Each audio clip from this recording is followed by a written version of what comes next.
Hello दोस्तों, नमस्कार, सलाम, सत श्री अकाल। मेरा नाम है संजय राजौरा और एक बार फिर लेके आ गया हूँ आपके सामने भारत एक मौज। बहुत कुछ हुआ है, लेकिन उनमें से कुछ चीज़ें मैंने चूज करी हैं और आपके सामने उनके बारे में बात करते हैं और आपको रूबरू कराते हैं इस बार की मौजों से।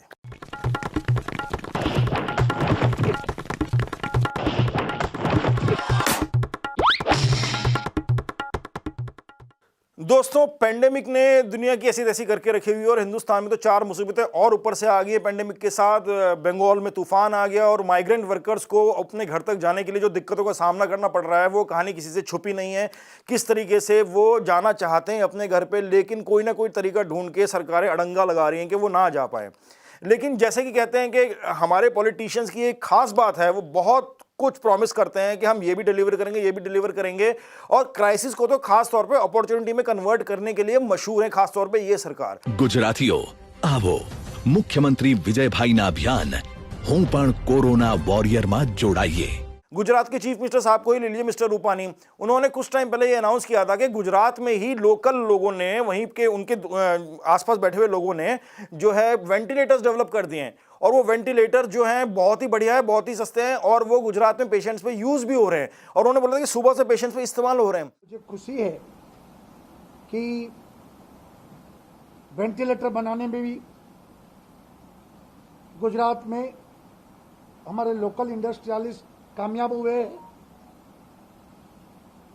पूरा उसका सर्टिफाई भी हो गया है और पेशेंट पर सुबह से सक्सेसफुली वो काम भी कर रहा है। फर्जी जाली वेंटिलेटर की, क्या वेंटिलेटर भी कोई जाली हो सकता है? लेकिन गुजरात से आने वाली खबरें बता रही हैं कि वेंटिलेटर जाली हो सकता है।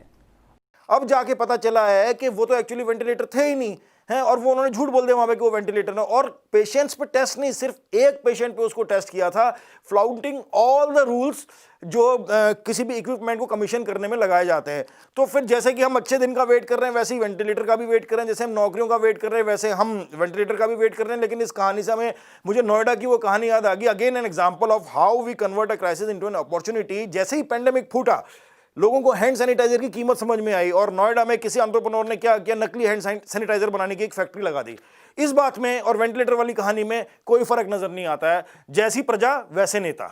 When 800 trains have been brought into UP and when 2 lakh people on an average are being brought into UP every day, the Vadras have embarrassed themselves over their bus flop show. Congress party ने कोशिश करी कि कुछ buses arrange करी जाएं और migrant workers को UP से ट्रांसपोर्ट करा जाए, तो यूपी सरकार ने अड़ंगा लगा दिया कि नहीं भी, हम तो बसें नहीं जाने देंगे। I firmly believe that Indian National Congress is no more national. It is Indian Troll Congress. We should call it so. आप बसों के सारे डॉक्यूमेंट्स दो, ये दो, वो दो, इतना सारा क्राइसिस होके पड़ा हुआ है, लेकिन फिर भी ये वन अपमैनशिप में लगे हुए हैं। कांग्रेस ने सारे जो चीजें दी, डॉक्यूमेंट देने के बाद उनको पता चला, यूपी गवर्नमेंट ने बोला, फटाफट चेक करने के बाद उन्हें पता लग गया कि इनमें तो सिर्फ 879 बसेज ही हैं। और लोग नाराज हो गए कि कांग्रेस पार्टी ने प्रॉमिस तो 1000 बसें करी थी, 879 क्यों दी हैं? जैसे कि कांग्रेस पार्टी गवर्नमेंट में हो, पावर में हो। भाई वो 879 लेके आए, उसी में लोगों को भेज दो यार, कुछ तो भला होगा लोगों का। तुम्हारी तो सरकार तो मना कर रही है करने के लिए यार।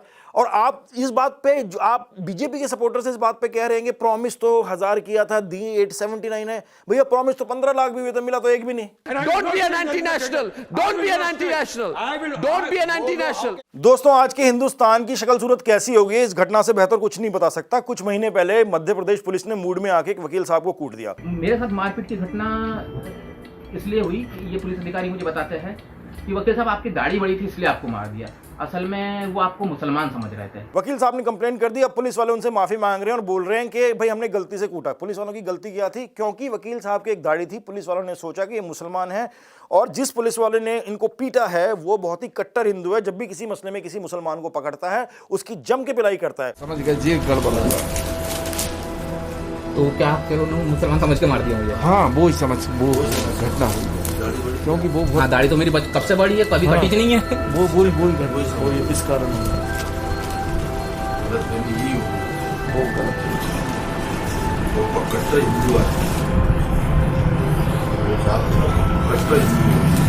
और अब वो पुलिस वाला कह रहा है कि मुझे बहुत दुख हो रहा है, बहुत अफसोस हो रहा है कि मैंने अपने एक हिंदू भाई को गलती से मुसलमान समझ के पीट दिया। तो ये दाढ़ी का बड़ा मसला हो गया। और अब देखो, मुझे तो लगता है भैया लॉकडाउन की वजह से लोगों की दाढ़ियां बढ़ रही हैं, बहुत सारे लोगों को मुश्किल होने वाली है क्योंकि दाढ़ी की वजह से कुटाई हो रही है, इंक्लूडिंग मी। करेक्ट। ये कौन सा मुसलमान है भाई? सर क्या मसला है? नहीं यार, ये दिख सही नहीं रहा इसको। तुम मुसलमान, एक काम करो, उसको शलवार कमीज पहनाओ, शलवार कमीज पहनाओ उसको। ये नहीं, ये क्यों? मैं असल में मुसलमान हूँ। मेरा नाम फर्रुख है भाई। दोस्तों, पिछले दिनों एक चीज तो क्लियर होगी, अगर कोई भी एक तबका जो है प्रिकॉशंस नहीं लेता है और फिजिकल डिस्टेंसिंग नहीं प्रैक्टिस करता है और कोरोना फैलाता है, तो उसको आप टेररिस्ट भी कह सकते हो, उसको जिहादी भी बोल सकते हो, कोरोना जिहादी भी बोल सकते हो। लेकिन अगर वो जी न्यूज का एम्प्लॉय है, फिर वो वॉरियर बन जाता है। आपको मेरी बात पे यकीन नहीं आता? इसलिए आज जी न्यूज के खिलाफ जहर उगलने वालों को हमारे ही जी वॉरियर्स सीधा जवाब देंगे। ये वो जी वॉरियर्स हैं जो कोरोना पॉजिटिव होते हुए भी पूरी तरह पॉजिटिव बने हुए हैं, पॉजिटिविटी से भरे हुए हैं। दोस्तों, हिपोक्रेसी भी कोई लिमिट होती है, कोई सीमा होती है यार। कुछ दिन पहले आप सेम इशू को लेके दूसरे लोगों को क्या क्या कह रहे थे, उनको गालियां सुना रहे थे, डिबेट करे जा रहे थे, जिहादें बना रही थी आपने कि ये सब होने वाला है हिंदुस्तान के अंदर, ये कॉन्स्पिरेसी है तबलीगियों की, फलाना है, ढीम का। मैं ये नहीं कह रहा कि उन्होंने जो किया वो ठीक किया, लेकिन वही एग्जैक्टली काम आप कर रहे हो, तो आप वॉरियर हो गए यार। कुछ तो शर्म करो यार। मतलब इतना तो देख लिया करो ना कि आप अगर झूठ भी बोलो तो अपने दो झूठों के बीच में कम से कम 6 महीने का गैप तो रखा करो, ताकि लोगों को पिछली बात याद ना रहे। आपने 15 दिन पहले कुछ बोला, 15 दिन बाद कुछ और बोल दिया। आपने हाल के दिनों में देखा होगा, भारत में खास विचारधारा वाले लोगों ने कोरोना वायरस फैलाने में कोई कसर नहीं छोड़ी है। ये लोग अंदर ही अंदर चाहते हैं कि देश में कोरोना वायरस फैल जाए। जब हम ये बात कहते हैं तो कुछ लोगों को अच्छा नहीं लगता, लेकिन यही बात सच है और उसके सबूत आपको हर रोज देखने को मिल रहे हैं। सुधीर चौधरी साहब ट्वीट में ये भी कह रहे हैं, we will defeat propaganda by positivity. मतलब चौधरी साहब आप अपने आप को ही डिफीट करना चाह रहे हो फिर क्या? प्रोपेगेंडा तो आप ही हो। भारत सरकार ने मुझे 130 करोड़ हिंदुस्तानियों की रक्षा के लिए हर एक का पर्सनल बॉडीगार्ड बनाया है। अरे कहां गया? टेंशन मत लीजिए सर, हर वक्त आपके फोन में एक ऐप बनकर रहूंगा।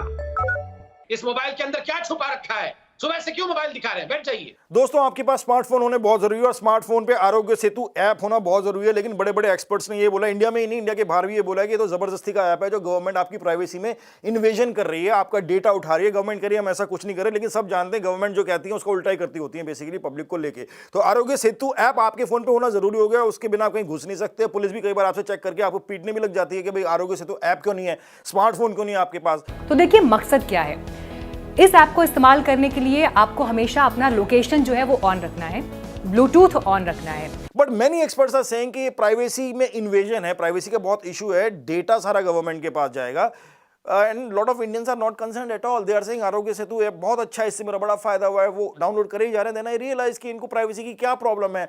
जो कंट्री में आज तक जॉइंट फैमिली कल्चर को हम साथ साथ हैं टाइप फिल्मों के साथ सेलिब्रेट करा जाता है, वहां पे प्राइवेसी क्या है? यहाँ तो सब घर में सारे रिश्तेदार और सारी जॉइंट फैमिली एक सीसीटीवी कैमरा मुफ्त का है ही।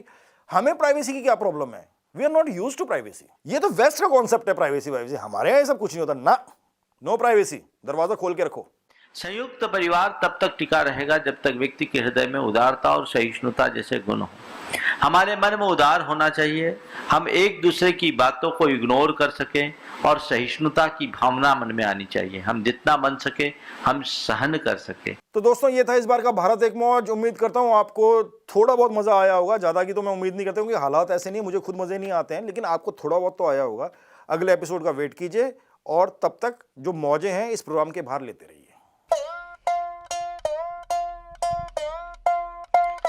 जनता ऊंच नीच के पापड़े में लड़ते पड़ते गोल, फिर भी बाज न आए बंदर बाट के झोल। संत मंत्री पुलिस कलेक्टर सभी खड़ा माडोल, ज्ञान में खोट न आए भारत एक मौज।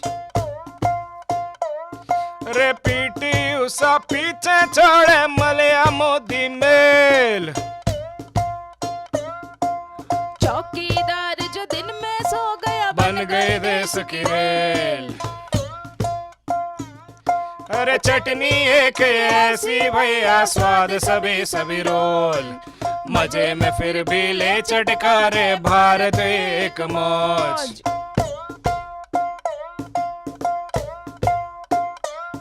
अरे चड्डी गई खजूर पे और मौसम हो गया है सोस, महाभारत के काल में हो गई इंटरनेट की खोज, पहलू कासिम रकबर मांगे जान की भिक्षा रोज, अरे काठ के उल्लू बन गए राजा, भारत एक मौज।